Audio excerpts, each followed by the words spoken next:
listening to Hooked on Startups, where every week you'll hear from some of the most talented, inspiring, and successful entrepreneurs who shared their real-life stories, how they overcame challenges and failures, and how they mastered success. Get ready for some of the best business tips, tricks and tactics, and some frank, unscripted discussions. Here's your host, Matthew Sullivan.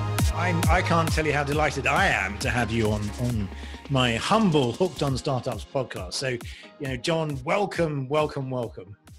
Thank you, Matthew. It's great to be here. You're a charming person, and I'm sure an equally charming host from the other episodes I've watched and listened to. That's very, very, very kind. And we're definitely not chopping that bit out in the edits, I can tell you. Well, the problem is, see, John, you run a fabulous bureau. I'm going to probably ruin, and you're going to teach me why I'm ruining. And that's the whole purpose of this. Okay. I'm going to use your words. I'm going to cheat. I'm going to introduce you. Yes. And I'm going to read this so I don't completely ruin it. But so, John, you're known as the pitch whisperer. And this is not something that you've called yourself. I mean, some very large, TV stations came up with that name for you. So you're an author, you're a sales coach, and you work with tech CEOs looking for VC money. And you've appeared on all sorts of TV channels, CBS, Fox, ABC, and you're the expert on how to ask for what you want and get a yes. And you have this fantastic way of describing what you do, which is you make the invisible irresistible. Yes, I help people go from being invisible to their ideal client to going to irresistible. So. And that's a real challenge. And it's fascinating reading all about your background, because you started off, you had this stellar background in advertising and media. You were with, Condé Nast, there was another massive, The Daily Beast, which is a fantastic name. Yes. It sounds like something out of a Marvel comic. Well, it is from a book, actually. The Tina Brown was the editor at a lot of Condé Nast titles like Vanity Fair and The New Yorker, and then she joined forces with Barry Diller to launch The Daily Beast. And it's based that title came from a book where it was a journalist who was getting the scoop, and so that's what she wanted the Daily Beast website to be doing. And so your role is a very undervalued word, but what you did there is you basically ran sales, advertising, marketing. So the lifeblood of all of these journals, magazines is advertising revenue. So it was for the LA office. Yes. Not for the whole country, but my chunk of it was LA, which was usually a big part of the total sales. Yes. And is that where you sort of discovered that there was a way to communicate with the people that works and there's a way that doesn't work? Yes. Well, when I was at Condé Nast, my job was to take multiple brands and titles, Wired, GQ, Vanity Fair, W, Vogue, etc., and figure out which each of those brands have a voice and an editor that creates that voice.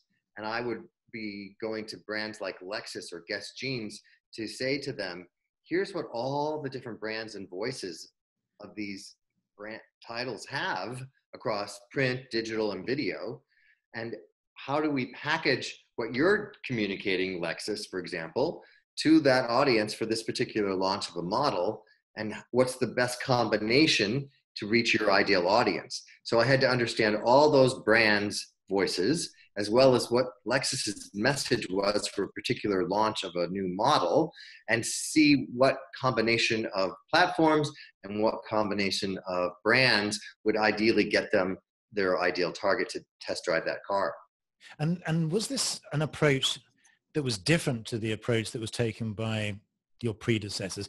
Was there a moment where you thought, hang on, the normal way of trying to get sales just doesn't seem to be working? Was there a discovery moment? The traditional way of calling on an advertising agency in particular is all about numbers, right? It's like, this is the combined reach of all these brands, and how much does it cost per 1,000 to reach them?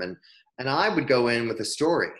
Right? Imagine if we got Lexus to be perceived as an emotionally engaged brand like BMW is, by doing these kind of events and creating an ad that would surprise people, where I was at the Daily Beast, we had the Lexus car driving across the screen. And back then that hadn't been done before. So it caught your attention. It wasn't just a boring banner ad. It literally, rode across the screen. So we would create events and ways to get people's attention that would tug at their heartstrings. And that has really been my secret sauce to being successful in anything, is when you're telling stories instead of numbers, people remember your story, not your numbers. And really identifying what Lexus's challenge was. And in this case, it was, people buy BMW emotionally and buy Lexus rationally, and they wanted to change that. And is that something that, the reason I'm sort of exploring this is because I think these things, they don't come out of nowhere. I mean, this amazing skill that you have, which is to understand how to tell stories so that people remember you, so that things resonate with you. Is that a process of, you start with this germ of an idea and then you try all these different approaches? And so how do you know the reasons behind some approaches working and some that don't work? Well, not everything works, and not everyone, reacts the same way. So it is definitely your own little mini focus group and your own little test, right? I mean, it goes back to neurolinguistic programming, which is some people are visual, some people are auditory, and some people are kinesthetic and very feeling oriented. But the storytelling element of it all fits all three of those because it's in our DNA. We used to sit around the glow of campfires and tell stories, and now we sit around the glow of PowerPoint presentations. But if you put your empathy hat on for the people sitting through pitch after pitch, whether it's a pitch to get funded, a pitch to hear from a magazine rep of why they should run their ads in their magazine, or if you're trying to get someone to buy what you're selling, it just all starts to blur together and it all starts to sound alike. The only differentiation is the storytelling. So Plato said storytellers rule the world. Yeah. And so my personal mission is to help as many people as possible become master storytellers, because when that happens, they no longer have to push their sales message. They pull people in with a good story. And I think also, but this had extraordinary success for you. So this isn't something that you tried with limited success, because again, looking at your profile, time after time with W Magazine and the Daily Beast and with Condé Nast, best salesman. So these techniques that you've developed or that you've synthesized, they work in scale. They do, yes. And the good news is anyone can learn how to become a master storyteller. And once you've figured out what a good story is, how to tell a good story, and figure out what your story is, then your business can be equally successful. And I love giving keynote talks to companies on how to just do that. I was working with a big brand, Gensler, which is the world's largest architecture design firm. And they were going in and they had me come in and give a keynote talk on getting to yes. They had a whole retreat on how do we have better relationships with our clients. And we're making they have major clients like Facebook and Mercedes-Benz and banks and all this great stuff and skyscrapers in Dubai. And they would just go in typically and have a presentation where they would show their designs and hope that whoever had the best design would get hired. And after they heard my keynote speech on getting to yes and getting people emotionally involved with what they're doing and not talking about the square footage and the carpet size and fabric stuff, that they realized that they needed to become storytellers to get people to hire them. They build airports, for God's sakes. And that's a multi-million-dollar situation. And I was called in to help them win a big job on an airport because they were told, we're going to work with people we like. It's a 5-6 year, not who has the best design. And so those soft skills of storytelling, confidence, empathy, likability is really a key skill that I bring to big brands that have all the hard skills already and just need to learn how to incorporate both. And I think this has changed because when I was 21, my first job was with Pitney Bowes. And I still remember the training, and we had 2 or 3 weeks of fantastic training in the UK. And it was all about features, functions, benefits, features, functions, benefits. And there was no discussion of empathy, of emotion, of connection. It was, you go through rote, you describe the features, and we always used to have to say at the end, which means that. Yes. And so, and how has this changed? Because, well, it's funny because when you tell a really good story, like the selling skills of, here's the case study, right? I mean, if you really got sophisticated beyond just the feature and benefits, because there's different levels of sophistication. There's people who just sell the features and don't even sell the benefits. So obviously that training sets you apart from some people. And then they go up the next rung of the ladder. So if we're going back to going from invisible, where they don't even know who you are or your brand, and then you go up to insignificant, which in the dating world, it's very similar, right? You see somebody you're attracted to, nobody, and then they see you, but you're insignificant. And the same thing is true in whatever you're selling. That's horrible. Then if you can get to interesting, when you start the bare minimum of saying a benefit statement, like what this means to you is, that's interesting, but that's usually not enough to get a date or get a sale. And maybe in the old days it was. Yes. But then you get to intriguing and then finally irresistible. And that's where all the soft skills of storytelling and empathy and compassion and likability come into play. So some people say, well, you probably should give a case study, which sounds equally boring. But that's a story of someone who was in the exact same position you were in before they used our product or service. And what they found is once they did it, their life took on a whole new meaning. They were less stressed out. They saved time. They saved money, whatever the outcomes are. But the key then, the really sophisticated storytelling is, how do I tell that story of another airport, for example, if we're back on the Gensler example, that did another airport design, and how that got all kinds of publicity for that airport, got their rankings up. They were able to tell a story of taking up all the floors in the middle of the night so that the retailers didn't lose any money during the day when the airport was open for passengers, right? Dramatic, there's a cliffhanger, they're gonna make that deadline, the visuals of all that happening.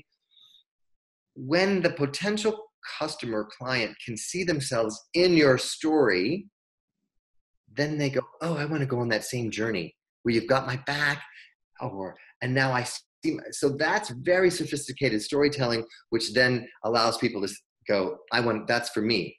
So not only do they remember it, but they're in the story, and that's all the difference in the world that never was taught before. And I think that's another very important point. It's about what is taught. So I think we're touching on sort of the areas of emotional intelligence as opposed to IQ. So that's one area. But this isn't anything new. As you say, Plato talks about storytelling, and he's been around quite a while, I understand. Yes. But it's just this technique. And how do you get over this initial, what sort of resistance do you get from people saying, well, this is some kind of, mumbo jumbo technique, as it were? I get them to agree on that there's a problem. What you're doing isn't working anymore, is it? Your sales staff is burnt out by just hammering features and benefits over and over again, and you're being perceived as a commodity, and clients aren't staying loyal. Are those your problems? If yes to any of them, I can help you. And they go, okay, now we're interested, right? We know we need to practice more. We need to connect, we need to create ourselves as not a commodity. We need to emotionally engage with people so that we are liked and not just somebody who serves a need. And once that happens, that storytelling is the way to do it.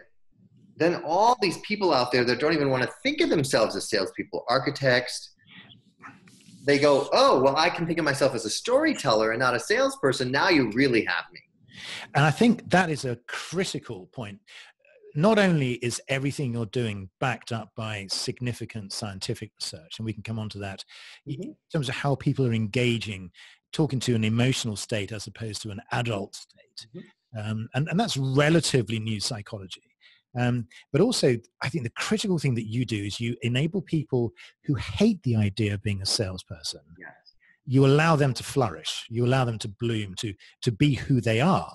Yes. So how critical is it that people are genuine and are able to transmit this heartfelt storytelling? Whether your title is a salesperson or not, people buy from people they trust, like, and know. And most people have it reversed, Matthew. They say, oh, we gotta, people have to know you and then they like you and then they trust you. And I go, no. It starts at the gut level, which is, do I trust you? And you're being authentic. In fact, that was where a handshake came from, was to show I don't have a weapon. I'm not gonna hurt you. And then it moves from the gut to the heart, which is, do I like you? Right? And the best way to increase your likability is to show empathy. Put yourself in the other person's shoes. And then it moves to the head. Will this work for me? Can I see myself in that story? Are these the people that could solve my problem? So it's gut, heart, head. And that is how you get people to want to buy from you and go from just being interesting up to irresistible. And do you find that most of the people that your clients are selling to, are they naturally willing to listen to stories? Yeah. Or is this, because the perception is that there's always a resistance to being sold to. Yeah, I don't want to have another salesman, but. Exactly. Well, it's left brain, right brain. So if I say I'm going to give you something to analyze, numbers, then you cross your arms, you're like, all right, let's see what you got, right? But if I say, let me tell you a story, your arms unfold, you're like, oh, good. Maybe this will be interesting and maybe even entertaining. And through that story, you're on a journey. And if it's a good story and the person's a good storyteller, there's a little bit of suspense, there's a little bit of obstacles to overcome, and there's some kind of life lessons that happen. And, you know, people buy emotionally, as we said, and that's a right brain thing. That's where imagination lives. So if you think to yourself, if you're trying to sell a Ferrari, you don't talk about miles per gallon. That's left brain. You say you're going to look so hot and sexy in that car, and you're going to feel like $1 million. You're going to feel like you're 21 again. And then, oh, by the way, you know, here's the left brain stuff, right? But you buy emotionally first and then back it up with logic. Even buying a home is an emotional decision first and then backed up with logic. Because I can imagine some of the engineers in Gensler who would normally be very reserved people, becoming some of your best sales guys because of the love that they have for the product that they're doing. Yes. Well, you know, here's an example. Everybody has to, you know, talk about the team, right? If you hire us, here's who you get to work with. And before working with me, it would sound, you know, very much like they're, and I don't know, some kind of academic presentation. My name is George. I've been here 10 years. My responsibilities are A, B, and C. Now I pulled stories out of each of them. It's like, you know, when I was 11 years old, I played with Legos, and that's what inspired me to become an architect. And now I have a son that's 11, and I still play with Legos, and I still have that same passion that I'm going to bring to your project of being an architect. Now meet Sue. She's the best at what we have at making sure that things get done on time. Before working here, I was in the Israeli army, and I make sure I bring that same discipline and focus I learned there to making sure your project comes on time and under budget. Well, guess who they hired? Well, I want to hear more. Yeah. And I honestly, because people want to hear about how did you build this thing? I know I'm sitting across the boardroom table with my suit and my stern face, but emotionally, if you start talking about how you were in the Israeli army or tell me about your son building stuff in Lego, I want to know more and I want to connect with you. And yes, and it's so that storytelling of why you and why now and what we would, and then they hear other pitches before and after Gensler. Well, they remembered the Gensler team. Oh, let's get those people that the guy plays with Legos with his son and the other person on his team was in the Israeli army. I think they really would be people that we would like working with. And their designs are great too, of course. Otherwise, they wouldn't have even been invited in. But that's really the secret sauce. And I think that's a critical thing because it's not about the designs. It's about, okay, everyone has the same brilliant designs. Like everyone has a fabulous idea, but can I work with you? Can I connect with you as a person? And what you're doing is you're enabling people to show their humanity, which is really what people want to, nobody wants to go to work and work with people they don't like. Or that aren't interested in them, right? It's just another project to them versus we care about you. When I can get the potential client to say to my clients, you get us after we heard the pitch, then I know they're going to get the sale because that's the intriguing level, right? And so the typical, let's give your listeners something not to do, right? Which when you open a pitch, if you're invited in to pitch for anything, 45 minutes, whatever, 10 minutes, whatever it is, don't open with, thank you so much, I'm excited to be here. Boring. Everyone says it. It's not memorable. It's not sincere. And no one cares that you're excited. It's not about you. So the Gensler opening sounded something like, your CEO has tasked you from getting this airport ranked from number 24 to number 1 in 5 years. We have just the right team to do it because we've done it for other airports in other countries, and we're excited to make you achieve your goal. That's the opening to the 45 minutes. as opposed to thank you so much for this opportunity. I'm excited to be here. Yeah, you're right. Because the thank you thing, as you say, everyone says that. And it's also, it kind of puts you on the back foot, because it's almost like, thank you so much for giving me this. I'll be really quick. I'll get it over and done with. And then I'll be out of your boardroom. I promise. So just bear with me and when people use phrases like, bear with me and, oh yeah, no. It's you're interviewing them as much as they're interviewing you. And it should be a collaborative conversation, because that's how you're going to work together, ideally. And who you say no to is just as important as who you say yes to. And so that concept of, we don't just work with everybody who wants to work with us. We're here because we think we could do a really good job, and we know we can solve your problems, or which is getting this, not just the airport renovated, but ranked higher on how much people love it and all the other evaluations that go into a good job. And sometimes, like when I've helped them win some law firms, and sometimes it's about, how do we have a wow factor to attract our ideal clients, and how can design help us keep clients? And that becomes a whole other conversation. And do you find that the moment that you unlock this confidence in people, that they have these really interesting stories? Oh yeah. Do you find then that some people say, oh, I don't have any good stories. And I'm like, well, let me see if I can trigger some, right? Just for people that are watching and listening to us, if you think of your family, right? That's a core place for digging up good stories. Maybe a trip you went on, right? Maybe a product that you bought and why you bought it. All those kinds of things are just a great conversation starter to get you out of your head of, oh, I'm not interesting. I don't have any dramatic stories. And once you do, then people get a sense of who you are and why they want to work with you. And there's this great phrase, which is impostor syndrome. Yes. Oh, I just went through that with a client of mine, helping them get over that imposter syndrome. First of all, realize almost everybody has it. And the premise around the imposter syndrome is you're comparing yourself to somebody else, right? And I have a whole thing about focus on your own progress and you win, right? I used to swim competitively, and there's a guy that always beat me, and you touch the wall and it measures your time to the thousandths of a second. And I did that, and they said, oh my God, you beat him by half a second. I'm like, how'd that happen? They said, well, you stayed focused on the wall, and he turned his head to the right to see if he was ahead of you or not. And that half a second of turning caused him to lose.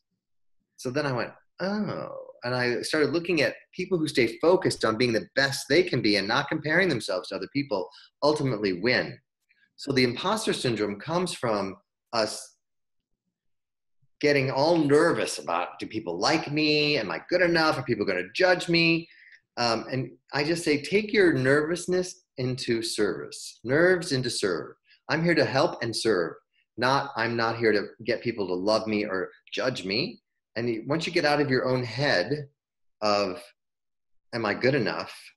And just trust that you're getting there, and you want to be both scared and excited.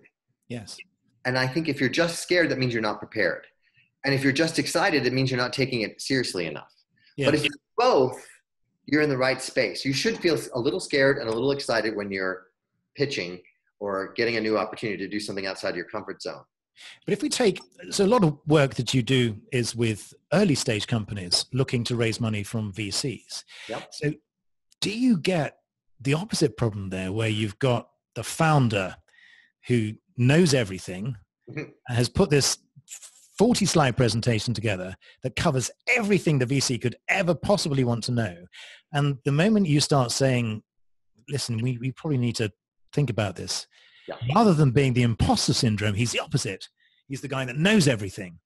Yes. Well, I typically don't work with those people. No, that's it. That solves that problem then. Yes. But I've seen it. And I just say to them, look, unless you're coachable, I'm not a good fit for you. And guess what?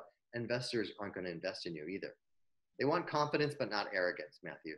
And sometimes they will ask you a question during your pitch or after your pitch just to see how you respond to being pressured, because you cannot get defensive.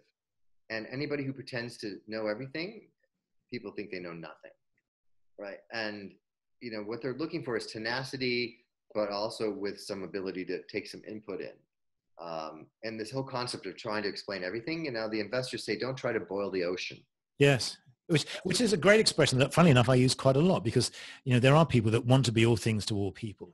And do you see that because your coaching extends far beyond looking at documents and saying, well, take this slide out and take that slide out and change this image. What you do is you go right to the core of who that person is and how they project themselves. Well, that's one of the things investors say to startups. We invest in the jockey, not the horse. Yeah. And so many people make the mistake of thinking, my idea is so great, they're going to give me money to fund this app or whatever it is. And I'm like, no, they're investing in you. And that's why your team slide is so important. You need to explain why you're uniquely qualified to execute the idea and why now is the perfect time to make this happen. Yes, no, you're absolutely right. Because one of the other guys that I interviewed a while back, very senior guy at Intuit, the big takeaway from that was when they're looking at new projects or new teams, it's that flexibility. It's the ability for the person to take on things that they weren't expecting and to deal with those things where there's a positive outcome. And there's where a story comes in, right? So if you can tell a story of when you were at another startup or at your current startup and things weren't going well and you had to figure out how to pivot on limited resources and you made it happen, that's much more memorable than just saying, I worked here and did this. And you said earlier about things that you shouldn't say.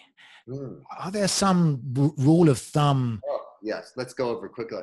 Never say you don't have any competition. That means you don't have a market. Never say, if we only get 1% of the population, we'll be rich. That's a top-down strategy. People want a bottom-up strategy. Never ask an investor to sign a non-disclosure agreement. They're not interested in stealing your ideas. And don't have too many words on your pitch deck slide. That's a common mistake. And for God's sakes, don't read your slides. Yeah, I mean, I've seen that before where someone puts a slide up and then just reads it. And you think, well, I am uniquely qualified to understand your business because I too can read your slides. Yeah, it's horrible. It's the kiss of death. You bore people instantly and they tune out. But is there something that you would say you really should say in the first few minutes? Is there 90 seconds? Yes. It's all about our brains are wired to crave new information. And so you need to get them to, so for example, if I was pitching myself as if I was an investor, I'll say, you know how everybody needs a good elevator pitch and few people have one? And people go, oh yeah. Well, I'm the pitch whisperer. I help people go from invisible to irresistible. And when that happens, their business takes off.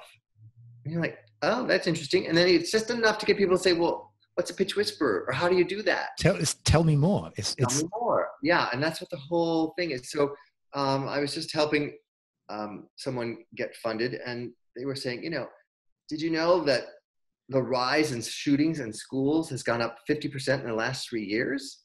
And if that's not bad enough, the way people are solving it is the parents are calling each other on some kind of antiquated phone tree log. And then when the police or the SWAT team get there, they don't know where to go and they're wasting time at the front desk. Well, imagine if there was a platform that could instantly notify first responders and parents in seconds instead of minutes, give a color-coded floor plan so the SWAT team doesn't waste time, and help solve these problems and give people peace of mind. Well, you don't have to imagine it because we've created it at Tresit.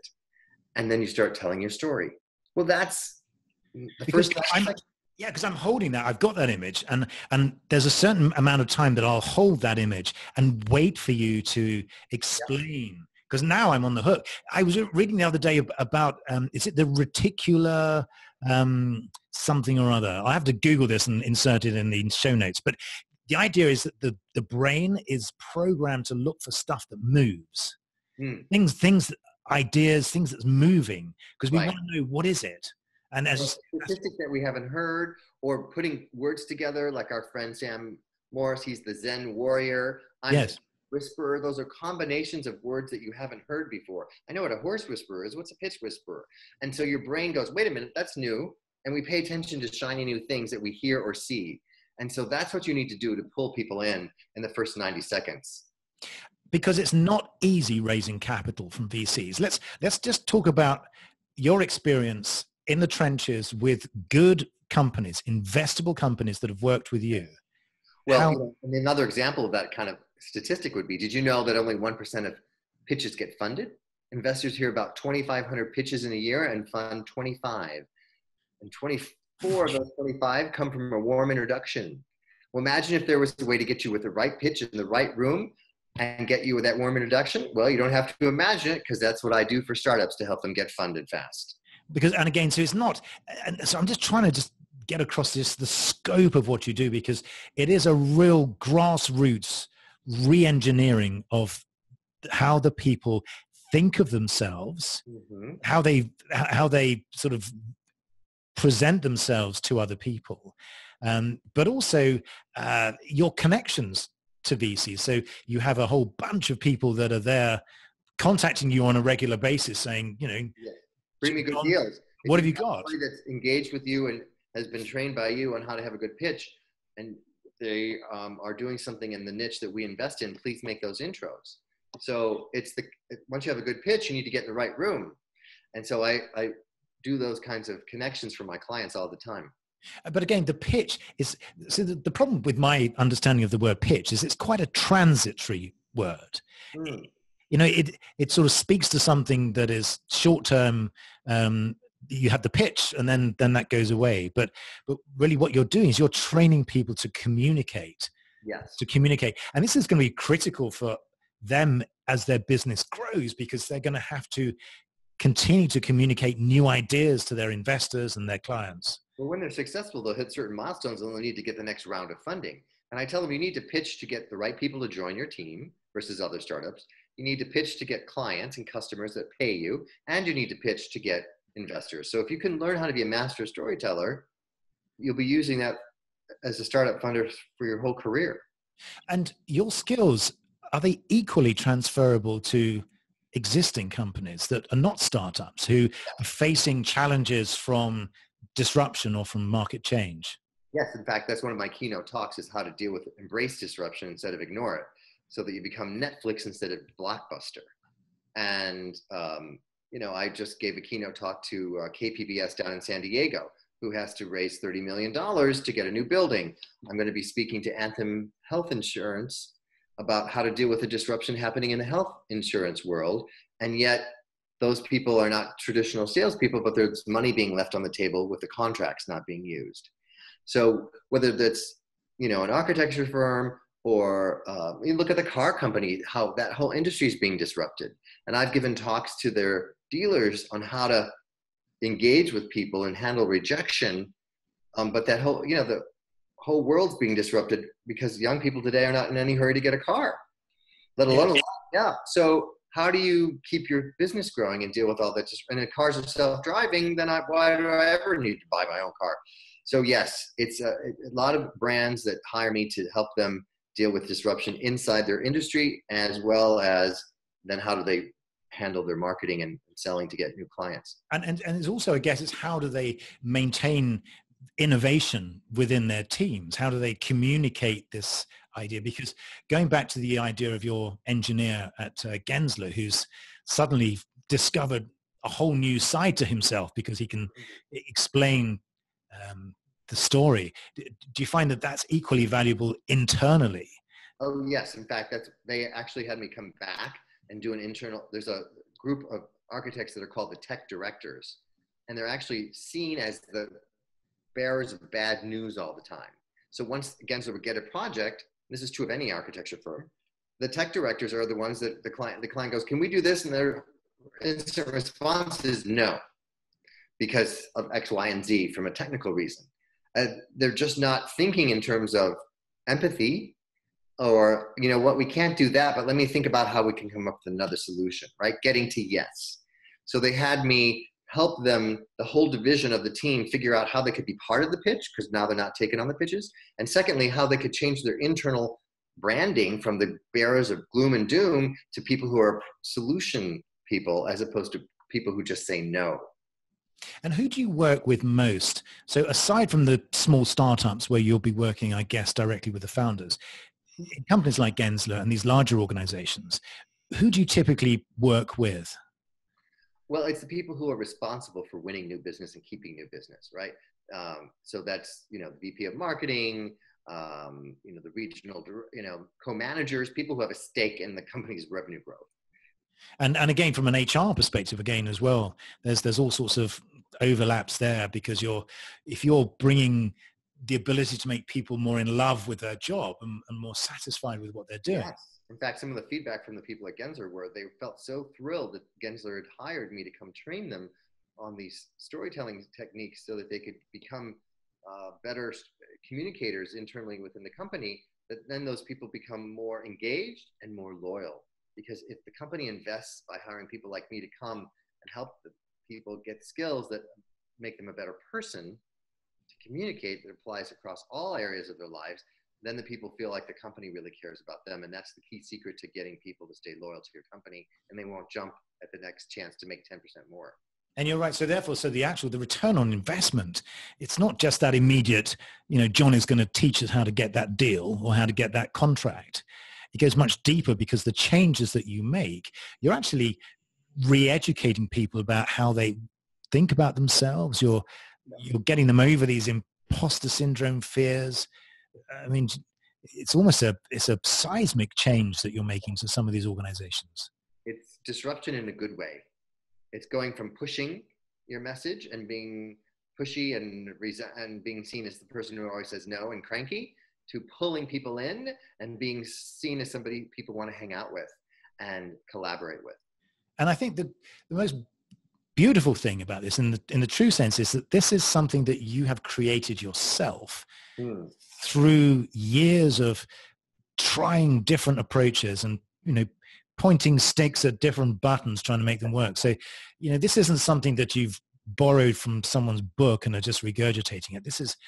No, it's not just theory. I've actually been in the audience's shoes, right? I've been calling on multiple different kinds of categories of cars and luxury and design and hotels and fashion and tech, and understanding how to take tech concepts and explain it in a way that you don't have to understand AI to invest in that AI concept, artificial intelligence. So yes, it is years of figuring out what works and having done it. And that's my big differentiation, even as myself as a brand and as a speaker, is it's not just theory, it's actual things, stories that work, and here's how you can use those stories to grow your business. Amazing. So it's that ability to get the left brain talking to the right brain, I guess.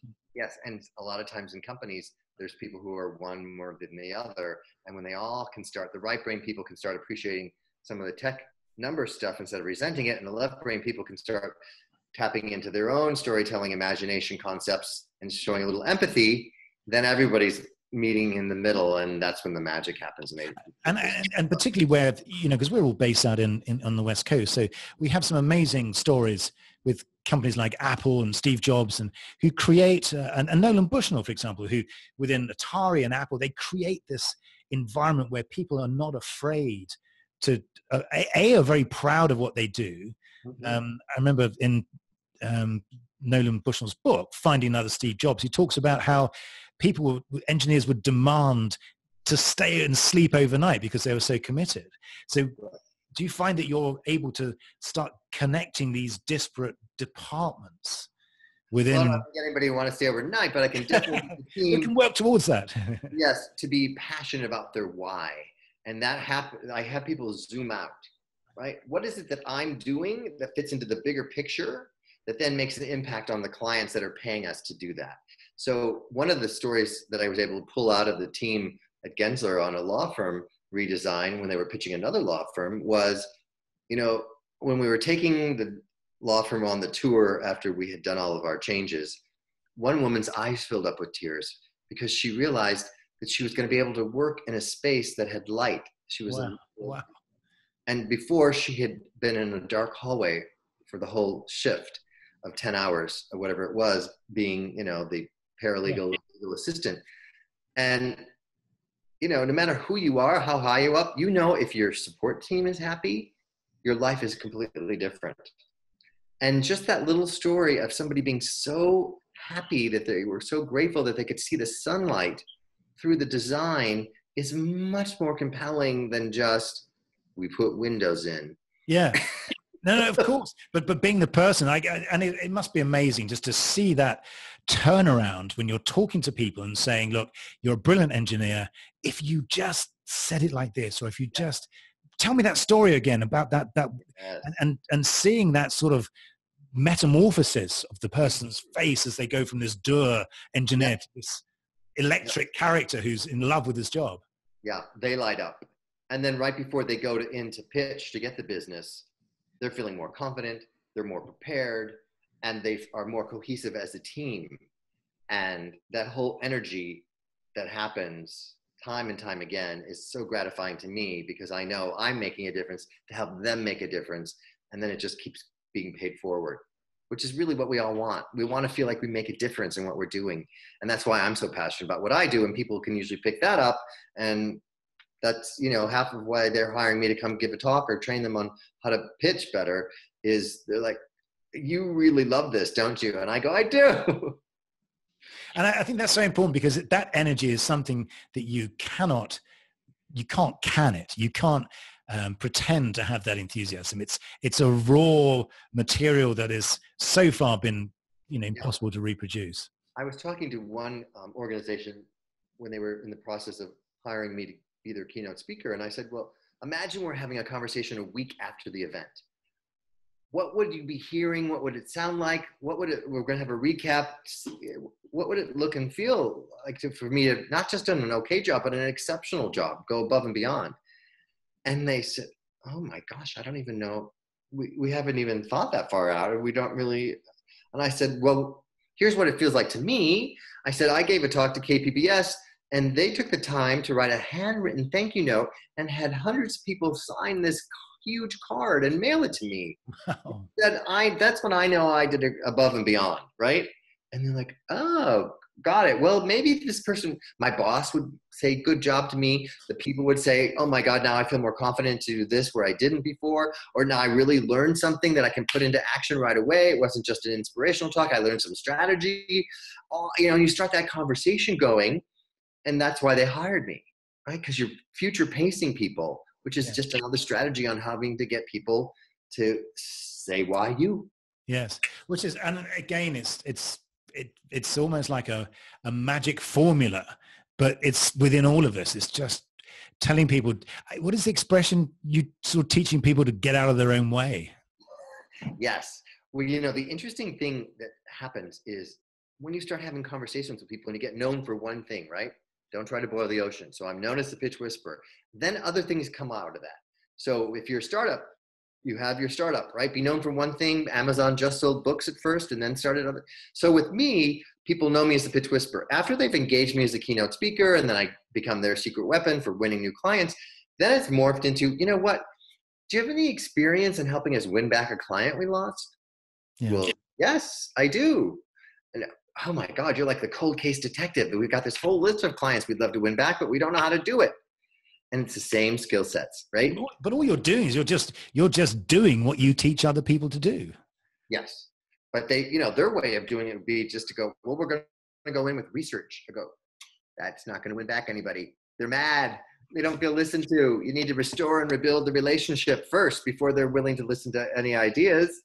Oh, right? So all that gets healed and then they can listen. So that's really, there's a lot of different avenues, just like in a startup, that you can go, this is what I'm known for. And then people love me so much, they're going to ask me if I can do something else. And then startups love to go, yes, we also do that. But that must be, I mean, that must be great for you, but also slightly frustrating when you go, well, I see all this I can do, but there's only one of me. So how do you, you know what I mean? How do you scale it? How do you build it so that there are people that can get in, work with you, as it were, but without having to have the full, you know, have the full-on consultancy, as it were?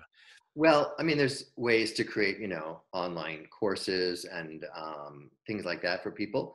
But my real passion is rolling up my sleeves and working with a few core people, whether it's a few core startups that need funding or, you know, giving these keynote talks and working with people. But Skype's been a huge help, right? Yes. I'm working with people literally around the world, London, Toronto, and that allows me to not have to travel so much. So that unless they want me to come in for a keynote speech, but they just want me to coach them via Skype, that works really well for the pitch from the scalability thing.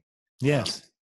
So, but I'm not trying to build an empire. I'm not trying to, get an investor to give me $500,000 so I can get him a return on his investment in 3 to 5 years and scale my own business. I love what I do, and I love, possibly training other people to help and go in and do it so it could scale that way. But for now, I'm just ecstatic to be the keynote speaker who makes impact that way. And I think you're right. I think that's because the natural thing to do, to assume is you say, great, well, you got something fantastic here, John. We're going to scale it. We're going to have courses. We're going to have, masterminds. But actually, what you're saying is, I like the purity of just seeing that smile on people's faces, and because you lose that, I guess, if you become too disconnected.